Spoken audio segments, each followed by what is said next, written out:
सब राम राम लिखो, अपने गुरु का नाम लिखो, अपने इष्ट का नाम लिखो।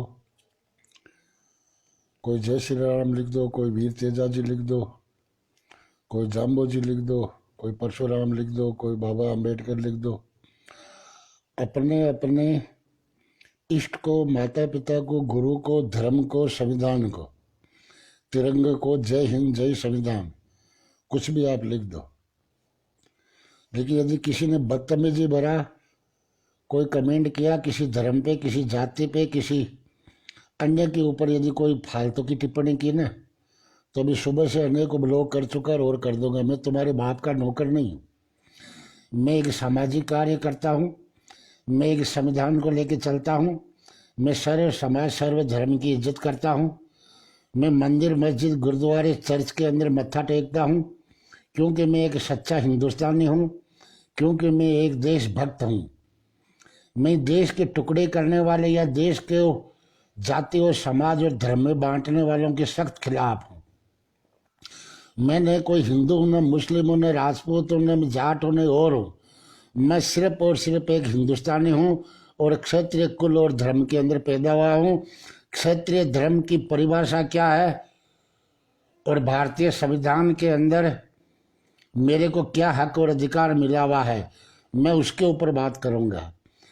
मेरे पूर्वजों ने क्या किया, मेरे माता पिता ने क्या किया, मेरे गुरु ने क्या किया, मेरे आदर्श पुरुषों ने क्या किया, मेरे इस भारत माता को गुलामी से निकालने वाले शहीदों ने क्या किया, स्वतंत्रता सेनानियों ने क्या किया, मैं उनकी बातों के ऊपर चलता हूँ। मैं ये फेसबुक के फुड़कले जो जहर उगलने वाले या जाति धर्म का जहर उगलने वाले कोबरे अजगरों के न तो साथ चलता हूँ और न मुझे वो मंजूर है और न मुझे तुम कोबरों से कुछ चाहिए। इसलिए थोड़ी सी किसी बात को गंभीर जहाँ मुद्दा होता है, जहाँ कोई उपद्रव फैलने का होता है, जहाँ जन हानि होने की आशंका होती है, जहाँ धन हानि होने की आशंका होती है, उन बातों को थोड़ी गंभीरता से लिया करो। कोई कुछ फर्क नहीं पड़ता है। जिसका घर जलता है वो राख होता है, बाहर खड़ा होता है वो खाली ताप तपता है।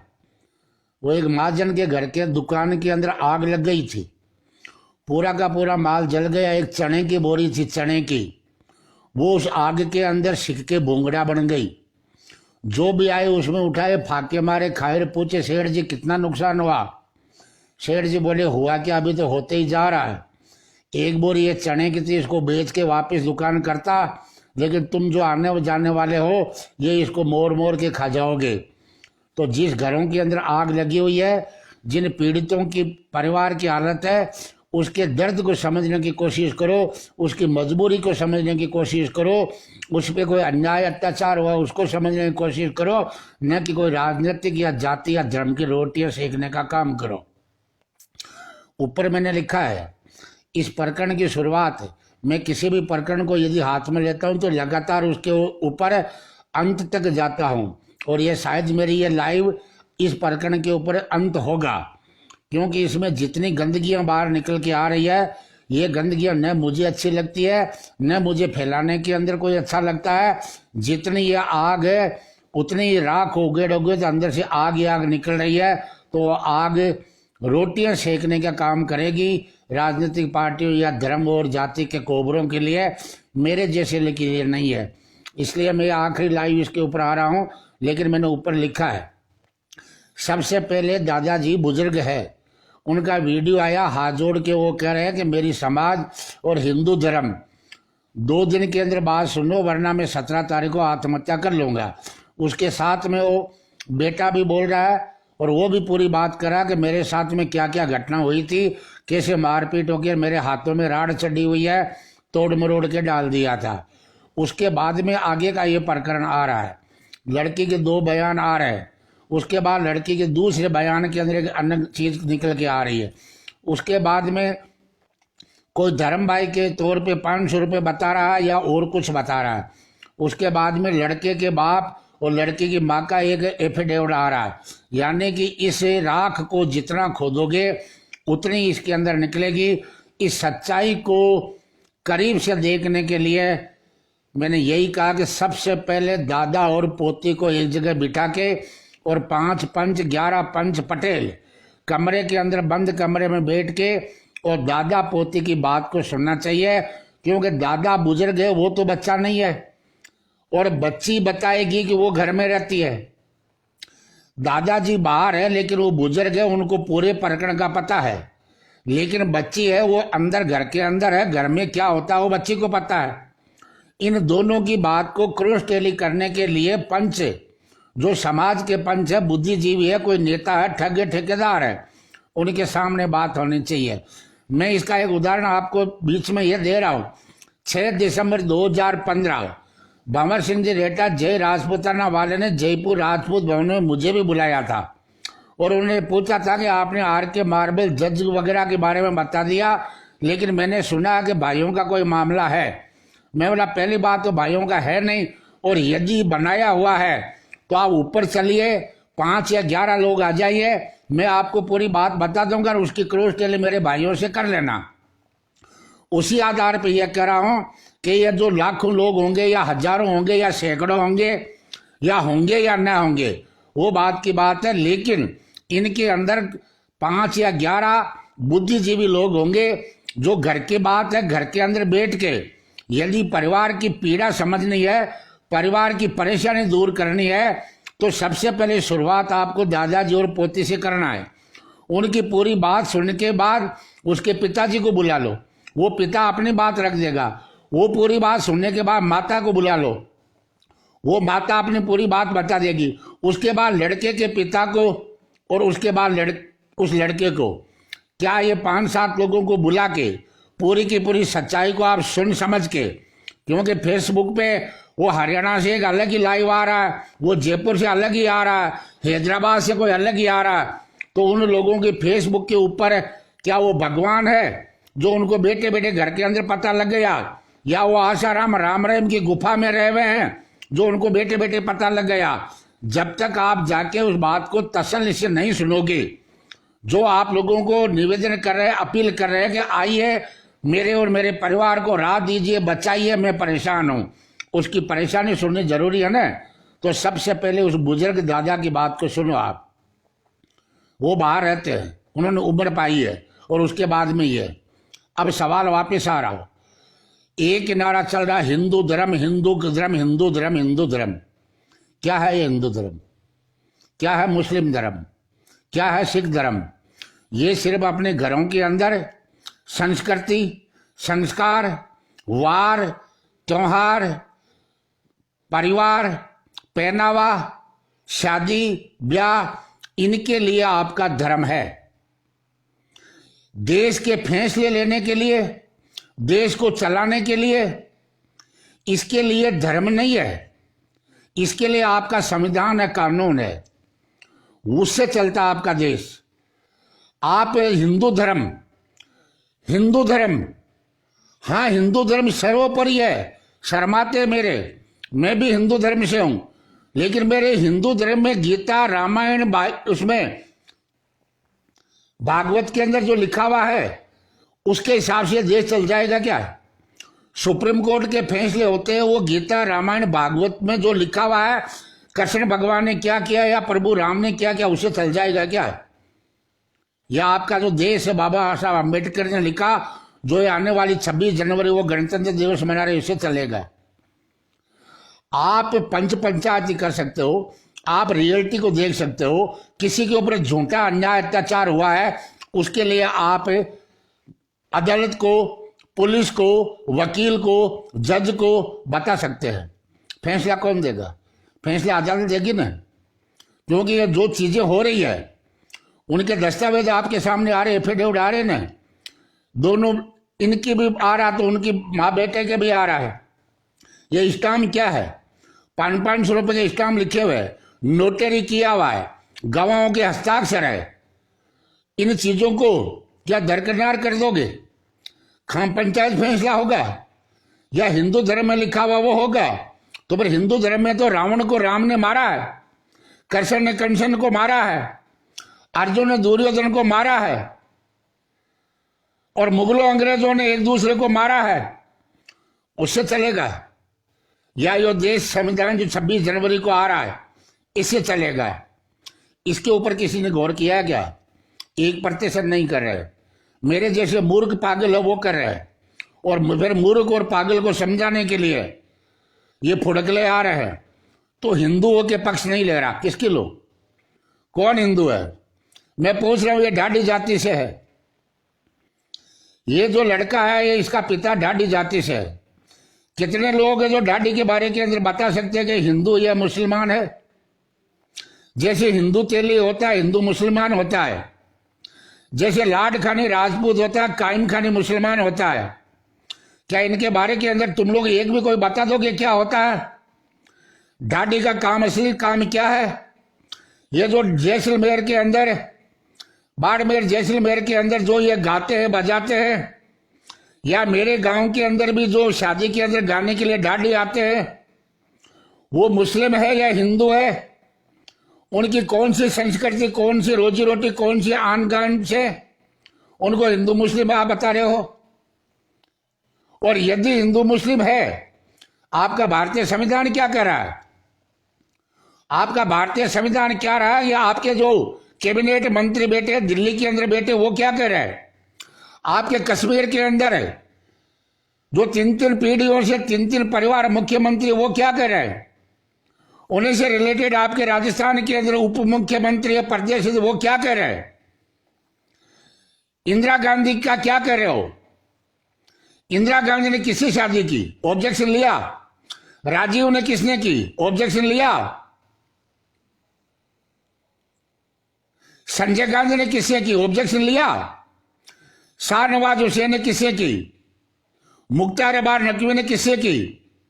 सचिन पायलट ने किससे की? सचिन पायलट की बहन किसको दी हुई है? उमर अब्दुल्ला ने शादी किससे की? सुब्रमण्यम स्वामी जो चर्चित वकील उनके बेटे ने शादी किससे की?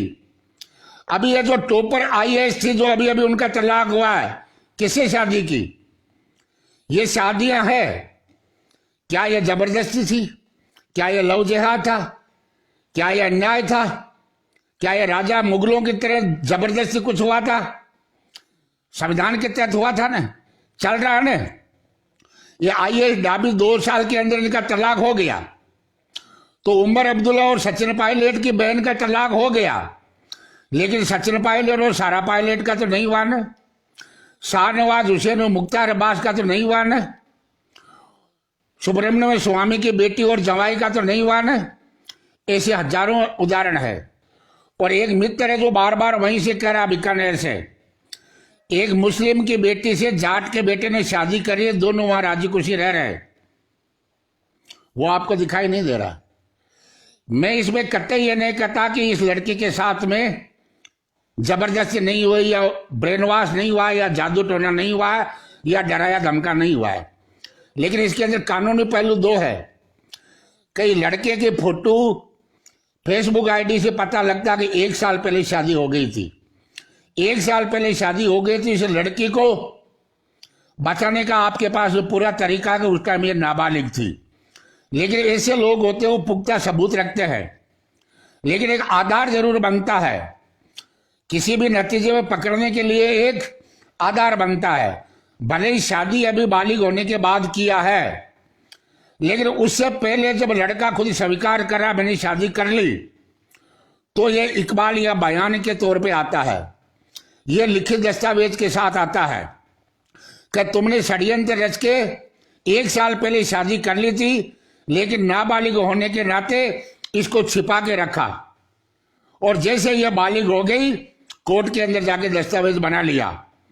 इससे पहले कि सभी चीजों को जांचें हो सकती है, इसमें डॉक्टरी भी हो सकती है, इसमें नार्कोटिक्स हो सकता है, इसमें एपीसीएल हो सकता है, अनेक अनेक प्रकार की जांच एजेंसियां हैं। यदि नहीं, जहां तक ये कन्फर्म है कि 1 साल पहले शादी हो चुकी, तो आपके पास में तरीका, मैंने कल पोस्ट में भी लिख रखा है ना, उसको आप आधार जरिया बना के, ये देखो जब ये नाबालिग थी उस टाइम इसको दबाव में ले लिया था, उसके बाद इसके साथ में कुछ भी गलत हुआ होगा, और उस गलत होके उसका कोई वीडियो क्लिप होगा, उसकी कोई रिकॉर्डिंग होगी, उसके अन्य कोई कर रखे उसके दबाव में आकर अभी इस लड़के का 18 साल के होने के बाद दस्तावेज बनवाया होगा। अच्छा वाला पॉइंट है ना आपके पास। यदि आपको परिवार से दर्द है, कि परिवार को न्याय दिलाना है, तो फिर आपके पास में कानूनी मजबूत पहलू है ना। आपके अच्छे अच्छे वकील है, अच्छे अच्छे बुद्धिजीवी है, वो और वकीलों से राय ले सकते हैं कि ये जरिया है क्या, इस जरिए से इस लड़की को बचाया जा सकता है। उससे पहले इन लोगों के बयान तो आपको लेना पड़ेगा कि इसकी शुरुआत कहां से हो रखी है। 10 साल पहले से हो रखी है। वो संबित पात्रा बीजेपी का राष्ट्रीय प्रवक्ता, वो खुद पोस्ट डाल रहा है। इसके अलावा लड़का और लड़की की मां का एफिडेविट आ रहा है। स्कॉर्पियो गाड़ी की फोटोएं आ रही है। दादा के बयान अलग आ रहे, बाप के अलग आ रहे। बाप है वो लड़के को आशीर्वाद दे रहा है, जन्मदिन पे आशीर्वाद दे रहा है। लड़की की माँ उसको 500 रुपए का नोट दे रही। हो सकता है वो बुआजी होगी। मैं तो कोई फैसला करने दानू पुजाने आया नहीं उनका, लेकिन आपके पास परकर नोट पहले तो दुनिया भर का है ना। या बेटे मेरी तरह फेसबुक के ऊपर है, फैसला दे दोगे, तालिबान हुक्म चला दोगे, हर चीज को, मतलब इस संविधान को, कानून को, या जो भी सामाजिक ताना बाना है, इन सबको ध्वस्त कर दोगे और तुम्हें फैसला कर दोगे।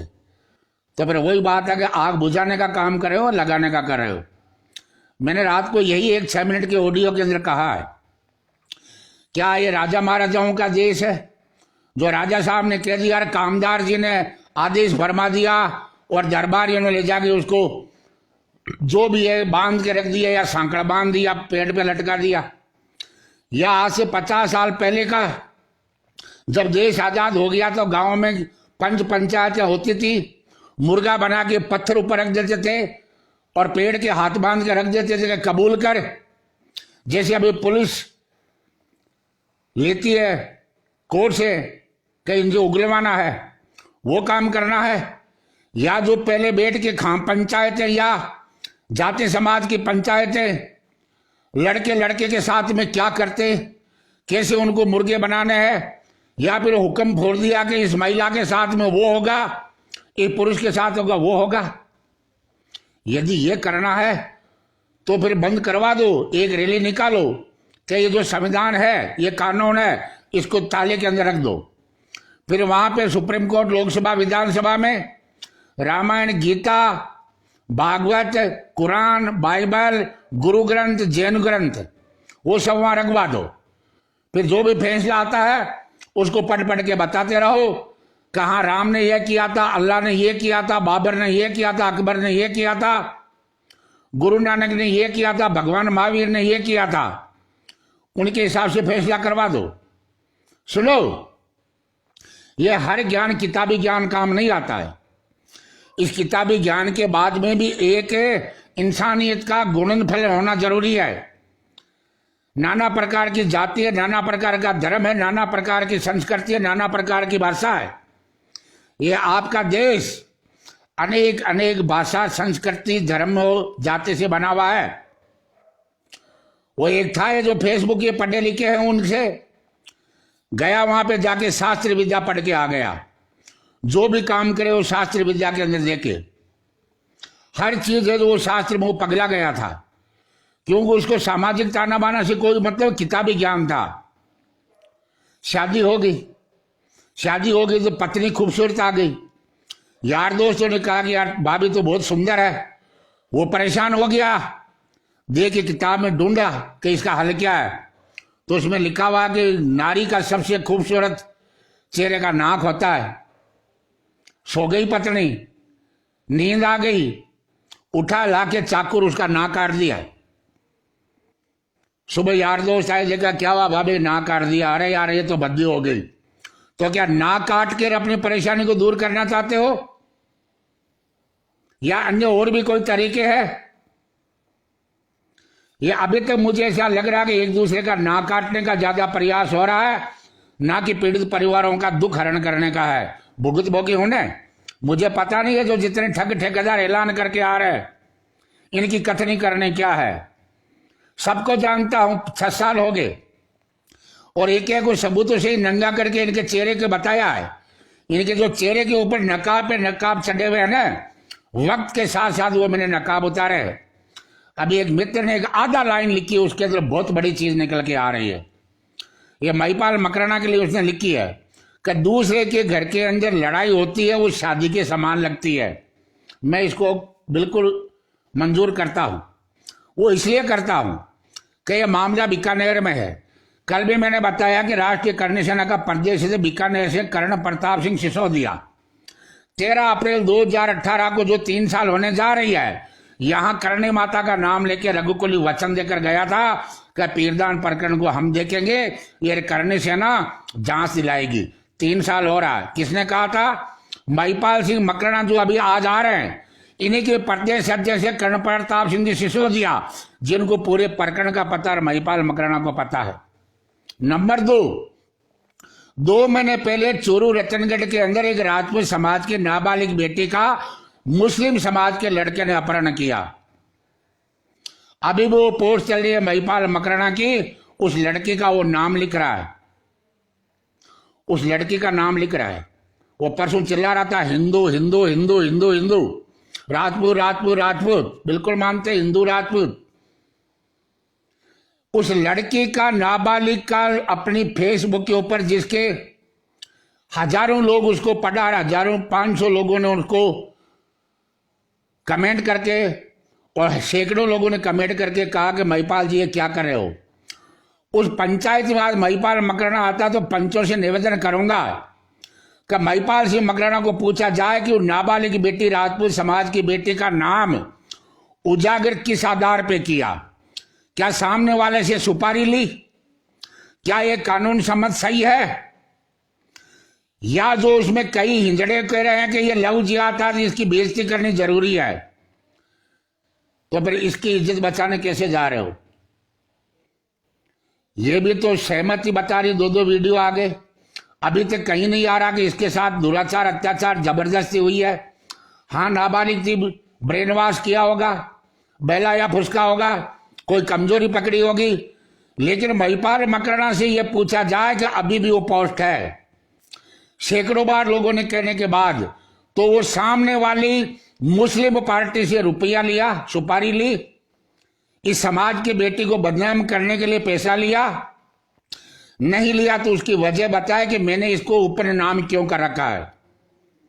और मैं बीकानेर के सभी पंचायतों से भी निवेदन करूंगा और विशेष करके कर्ण प्रताप सिंह सिसोदिया से पूछूंगा कि आप अपने राष्ट्रीय अध्यक्ष महिपाल सिंह मकराना से पूछे कि 2 महीने पहले आपने फेसबुक पे चूरू रतनगढ़ की राजपूत बेटी जो नाबालिग, उसका नाम उजागर कैसे कर रखा है, उसके पिता का भी नाम लिख रखा है, और वो फौजी है, वो फौज को भी सवाल खड़ा कर रहा है। इसकी असली कहानी क्या है? इसके ऊपर महिपाल सिंह मकराना या लोकेश सिंह कालवे को जवाब देना चाहिए। और यदि इसका जवाब नहीं दे पाते तो पराये घर के अंदर जाके फैसला करने का आपको अधिकार किसी ने नहीं दिया, अधिकृत नहीं है। आपके चंद चांडाल चौकड़ी मिला के राष्ट्रीय अध्यक्ष प्रदेश अध्यक्ष बना देते हैं, उसके बाद वही प्रदेश अध्यक्ष 3 शादी करता है, हिंदू मैरिज एक्ट का अवहेलना करता है, खुलेआम वो कहता है कि मेरी पहली पत्नी जाट है, दूसरी राजपूत है, तीसरी तो अपने आप कह रही है। जो प्रदेश अध्यक्ष आपके बने जाते हैं, करणी सेना के बने जाते हैं, कालवी साहब बनाए जाते हैं, वो 3 शादियां करके इस समाज को क्या संदेश दे रहे हैं? 3 शादियां करने की क्यों जरूरत पड़ी? 3 शादियां क्या हिंदू मैरिज एक्ट के अंदर अलाउ है? और पहली को तलाक दिए बगैर दूसरी शादी कर ली, तो पहली एफिडेविट के अंदर, चुनावी एफिडेविट में कह रही है कि मेरे पति का नाम सुखदेवती, दूसरी पत्नी है, क्या उसको पत्नी का दर्जा मिला हुआ है? तीसरी है जिसके ऊपर रेप का आरोप उसने लगाया था, वो वहां पे शादी कर रही है, कुंड के अंदर फेरे ले रही है, माला पहना रहा है। क्या ये आप लोगों मैरिज एक्ट के अंदर ही आपको छूट है? मैं ये पूछ रहा हूं कि आजाद देश है या गुलाम है? यह देश में राजतंत्र है या लोकतंत्र है? यदि राजा महाराजाओं, नवाब, मुगलों की बातें करते हो तब तो ये स्वीकार करो कि यह देश अभी भी गुलाम है। और यदि आपका देश आजाद है तो फिर उन चीजों को छोड़ के उनकी संस्कृति, उनके संस्कार, उनके बताए हुए मार्गदर्शन, उस पर चलने का प्रयास करो। आप गीता सुनते हो, बाइबल सुनते हो, कुरान सुनते हो, गुरु ग्रंथ सुनते हो, जैन ग्रंथ सुनते हो, तो आपके लोक देवता, देवता, महापुरुष, देवी देवताओं ने क्या किया, आप उसके पदचिन्हों पर चल सकते हो, लेकिन क्या उन्होंने किया वो आपको करने का छूट है?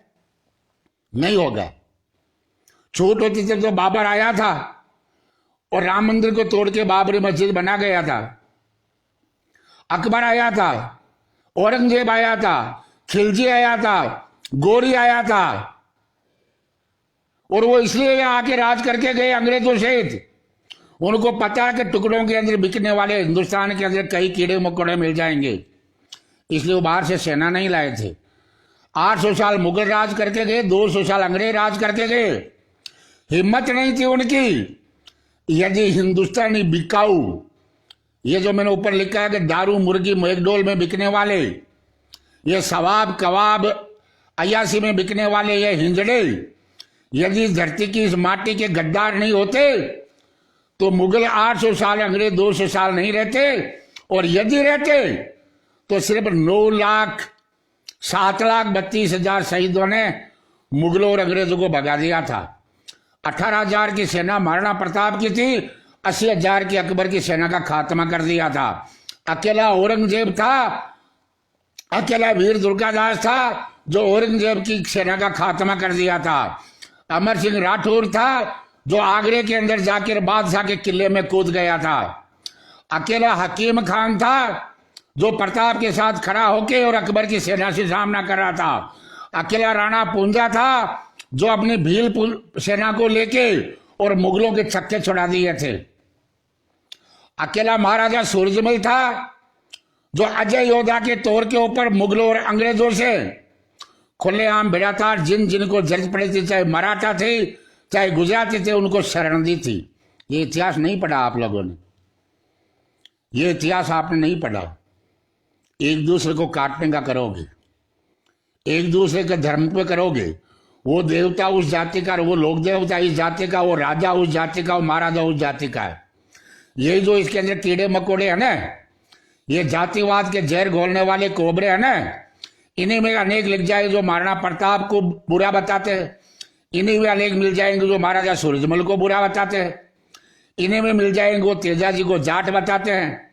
इसी में मिल जाएंगे जो तेजाजी को राजपूत बताते हैं। तुम्हें क्या लेना है? भारत का प्रधानमंत्री मोदी है, क्या वो 36 जात 36 धर्म का नहीं है? भारत के राष्ट्रपति जो कोविंद है, क्या वो 36 जात 36 धर्म के नहीं है? ठीक उसी प्रकार आपके देवता, लोक देवता, महापुरुष सभी के नहीं है। राजा की जात नहीं होती, राजा का पद होता है। वैसे ही सांसद हो, एमएलए हो या पार्षद हो या वार्ड पंच हो, उसकी जात नहीं होती, उसका पद होता है। वो पद ही तो आपकी स्वतंत्रता है, वो पद ही तो आपकी आजादी है, वो पद ही तो आपका संविधान है। उस पद की पूजा होती है, न कि किसी इंसान की होती है। और उस पद की मान्यता होती है, न कि किसी इंसान की। इंसान की कब होती थी? जब राजाओं का राज था, राजतंत्र था, मुगलों का राज था, अंग्रेजों का राज था, तब इंसान की पूजा होती थी। आज पद की पूजा होती है। तो आप पदों की पूजा करो तो आपको हर चीज मिलने का रहेगा। और यदि आप अपने आप को हिटलर साइज दिखाओगे तो फिर मारे जाओगे। मारे गए हैं, अनेक अनेक मारे गए हैं। कानून हाथ में लोगे तो मार दिए जाओगे, क्योंकि गोरे अंग्रेजों और काले अंग्रेजों में कोई फर्क नहीं है। और इतना इजी होता तो देख लो, दिल्ली के अंदर आज क्या हाल हुआ, कितने लोग शहीद हो गए, किसान कितने दिन हो गए, तारीख पे तारीख मिल रही है। लेकिन उनकी जीत एक ही जगह है कि वो किसान कानून हाथ में नहीं ले रहे, वो शहादत दे रहे, वो भूख से मर रहे, वो ठंड से तड़प रहे हैं। उनकी मांग कितनी सही है, कितनी गलत है, वो नो मीटिंग से पता लग जाता कि सरकार के पसीने छूटे हुए हैं। लेकिन वो ठंडे दिमाग से, एक गांव का, मेरे गांव का छोटा सा किस्सा सुना रहा हूं आपको। लक्ष्मण राम जी जाट बाना और मंगेश सिंह जी मेड़तिया राठौर, दोनों के खेत पास पास में थे। मंगेश सिंह जी थोड़े भोले पड़ते थे, तो दोनों का आन जान खेत में एक ही था। यानी लक्ष्मण राम जी बाना मंगेश सिंह जी खेत में आकर वापिस आपके खेत में घुस जाए। मंगेश सिंह जी बाबू साहब को किसी ने बहका दिया कि ये जो जाट तेरे खेत में आ रहे हैं ना, तो ये तेरी जो फसल उगती है उसको बंद कर दे, इसको रोकना है। बोला ठीक है, लठ लेके चले गए। जैसे वो लक्ष्मण राम जी बाना आए तो बोला कि नहीं जाने दूंगा, आगे मेरी फसल बर्बाद हो रही है।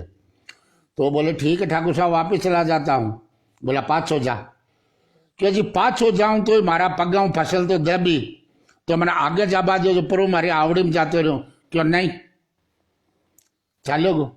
दूसरे दिन ठाकुर साहब आ रहे हैं, क्योंकि ठाकुर साहब से पहले लक्ष्मण जी बाना के खेत में आना था।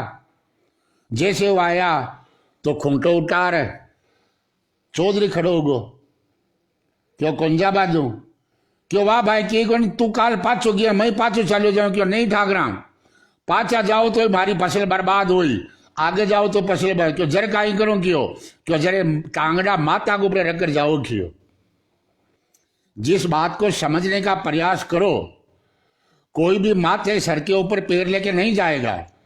एक दूसरे का यदि आप आने की जगह दोगे, दूसरा भी आपको जगह देगा, और एक का रास्ता रोकोगे दूसरा रोकेगा। आज यदि आप बीकानेर में किसी भी चीज को लेके जाति या धर्म की आड़ के अंदर कोई आप अपनी रोटियां सेक रहे हैं, भगवान माफ नहीं करेगा। सही बात है। ये जो धर्म कर रहे हैं वो तो सब झूठे हैं। हिंदू धर्म को बचाना, हिंदू धर्म को बचाना, तो बाकी धर्मों को नहीं बचाना है क्या? हिंदू धर्म, हिंदुस्तान का हिंदू धर्म, हिंदी भाषा जो कहीं भी नजीक नहीं आ रही है, उल्टा इसकी बेइज्जती हो रही है। इसको बेइज्जती के रूप में जुमले में लिया कि उसकी जो अच्छी भली हिंदी हो गई। ये क्यों हो रहा है? क्योंकि हिंदी की और हिंदू की दोनों की हालात इस देश में खराब है।